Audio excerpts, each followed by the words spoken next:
So here's something very interesting. Remember that viral video of those 3 Joburg guys who were like on a gents dinner date that spiraled into them paying tens of thousands of rands because they saw these potential suitors, these good-looking ladies, and then they went to a second location, which is never really a good idea. And then they ended up being on the hook for like tens of thousands of rands. Remember that story? Well, it was tough for those gents because they were 9-to-5ers and the dating scene is tough as it is. While that is an extreme outlier, it actually sparked something in me. A conversation. Dating in South Africa, especially in big cities, there's things to consider. There's financial balancing that everybody's got to do, guys and girls. It's not just about who pays for the dinner, it's the hidden costs, it's the expectations, and also it's the investments that people make just to be able to put themselves out there, put their best foot forward. Yes, I know. Gauteng isn't for love. Gauteng is for business. But there's a lot more that goes into the business of getting yourself out there. But let's start off by looking at what it takes to find love in Joburg, Durban, Cape Town, and the likes. We're going to use some subjective data at times. Don't spoil the comments. This isn't from a research paper. I know you want to ruin it for everyone. Don't do it. It's just banter. This piece isn't for married people as well. You can hang around for the rest of the video though. Don't click away. But also, don't judge those people who are trying to get where you are, or even those who are trying to leave where you are. I'm joking. Actually, speaking on that, we know that people are marrying later in South Africa. Men are marrying at around 37. Women are marrying at around the age of 33. This isn't according to me, it's according to Stats South Africa. Meaning that more years are actually spent in South Africa navigating the really, really tough streets of the dating pool. Throw in the cost of a living crisis and every coffee date, dinner, or even that night out, it's going to require careful financial calculation.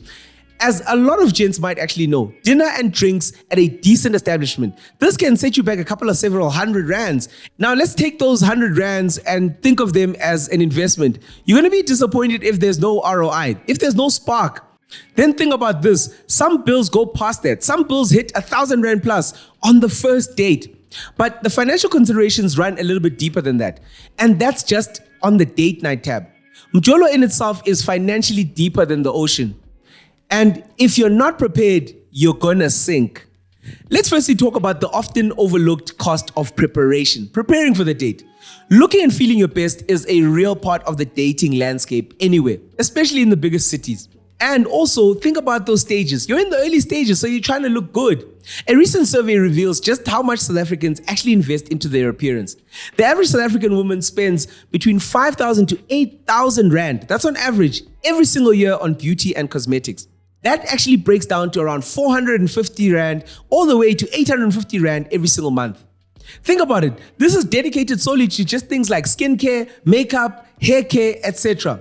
Men, on the other side, they spend a little bit less. They're investing between 2,700 rand all the way to around 4,800 rand. That's the average guy on just what they look and their beauty. Considerably less than the ladies. But consider what that actually buys the ladies, that 5,000 to 8,000 rand.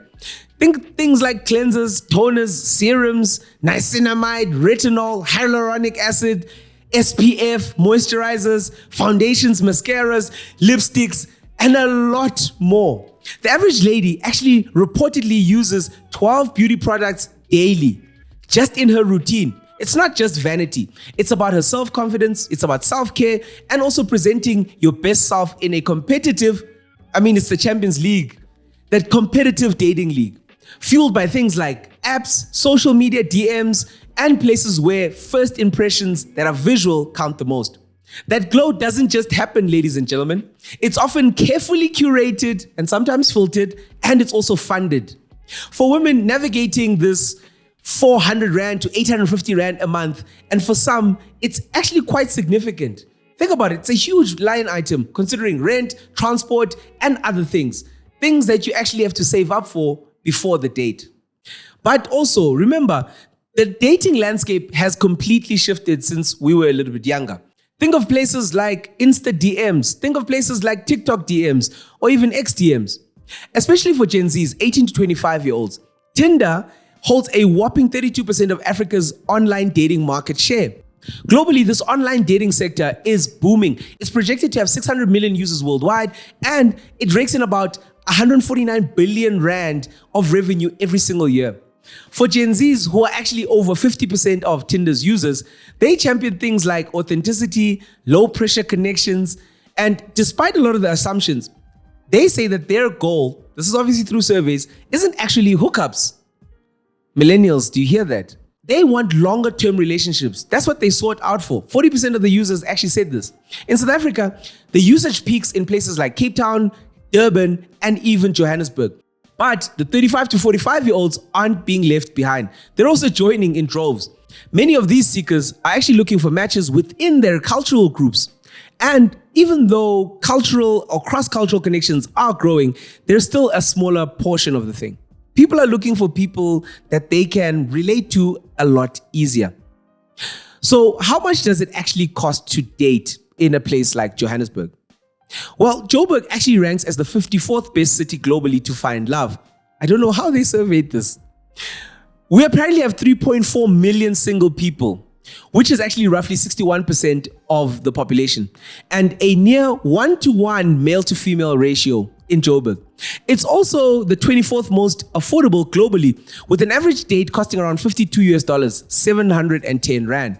I actually want to see those numbers in relation to what the other cities look like. Okay, let's start with Joburg, which is actually known as the hustle hub or the hustler's paradise. Ladies, honestly, if he says he's hustling, actually, you know what, never mind. The vibes for a mid-range dinner, they cost 600 to 800 Rand. Before that, you've got to think about drinks, which are 100 to 150 Rand per cocktail.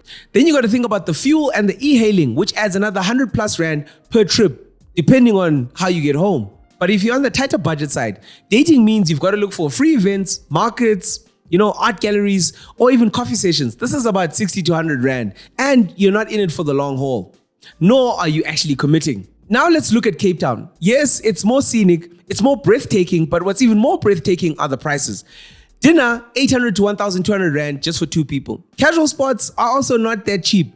Rental is also brutal, 12,000 Rand to 18,000 Rand. That's just for a single decent one bed. So consider that people are actually paying a lot of money just for accommodation. So for budget fun, you're looking at things like those markets, hikes, up the mountain, and even picnics. That's if you're looking for a cheaper date.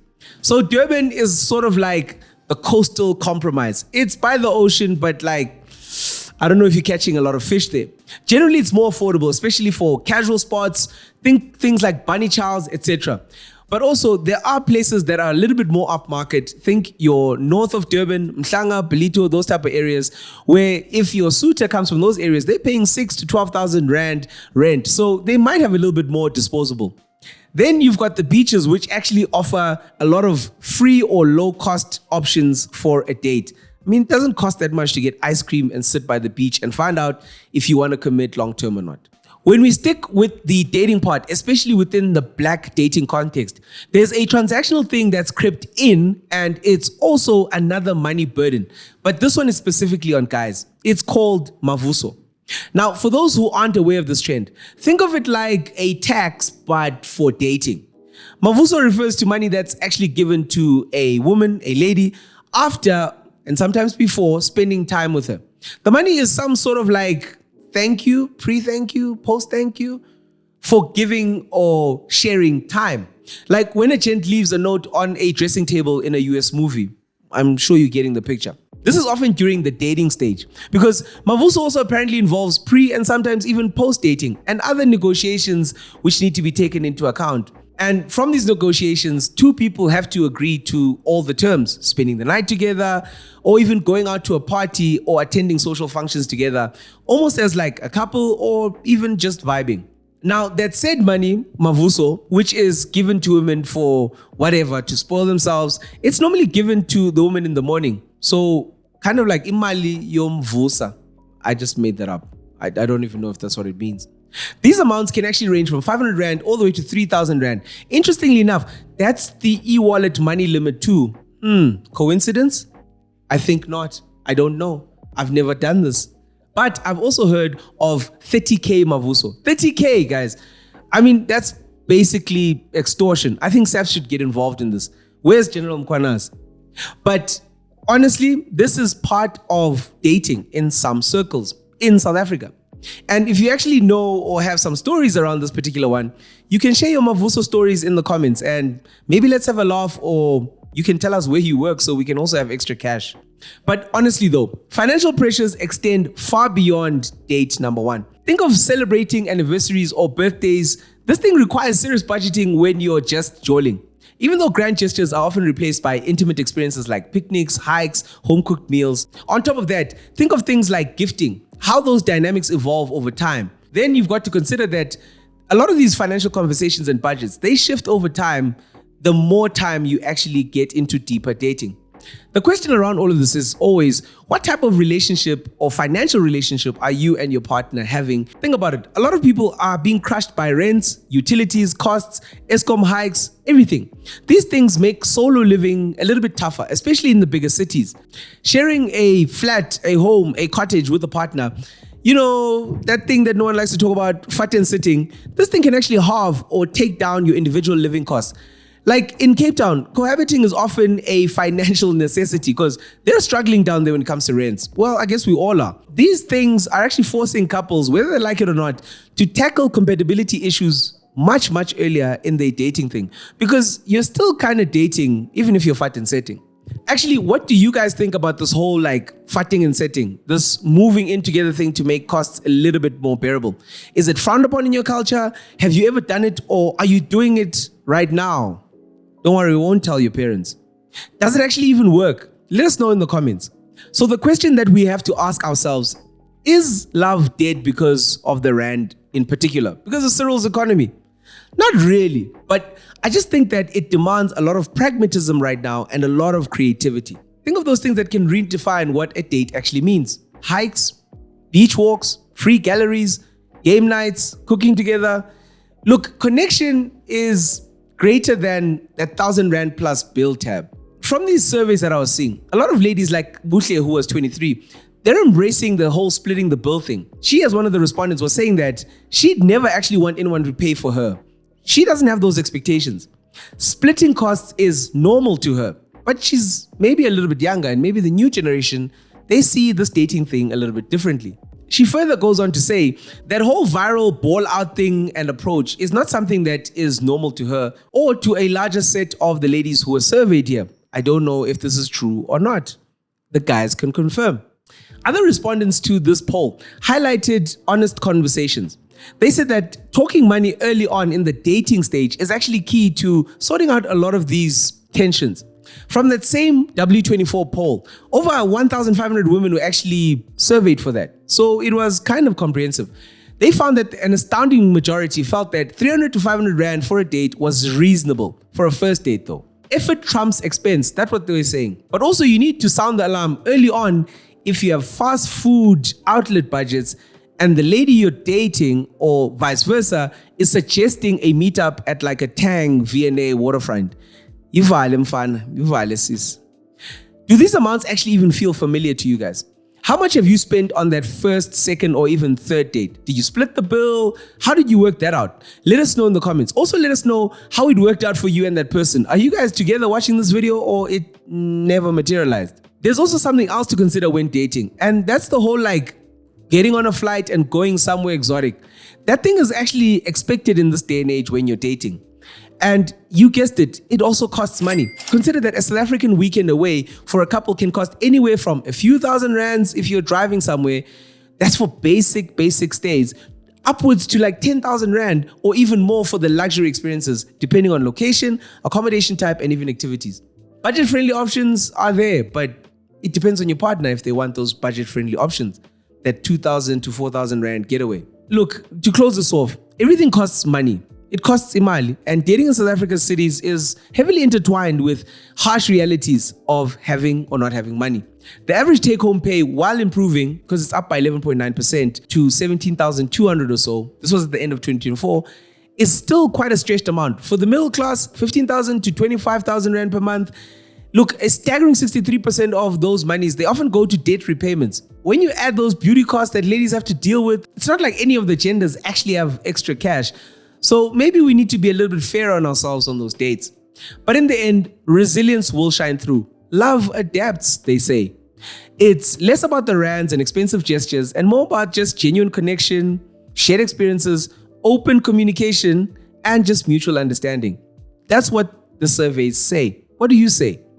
We're all kind of just learning that the real price of connection isn't just the rands on the bill or the serums and those beauty products on the cabinet, but effort and authenticity and adaptability that you bring to this. It's also important. And maybe some mavuso I'm playing. Asaz. So keep swinging, ladies and gentlemen. Keep chatting, keep glowing. Just maybe check on the menu prices, the cost of those flights and accommodation, and also what the beauty budget is first. But the best connections thrive on substance, not just the size of the spend or the wallet. I don't know. You tell us. Drop us some comments on this topic and let's get really talking. Thanks for watching this really kind of different video, but I hope you enjoyed it. Check out one of these other videos and hopefully they'll be just as interesting and hit your pocket less than this one. Cheers.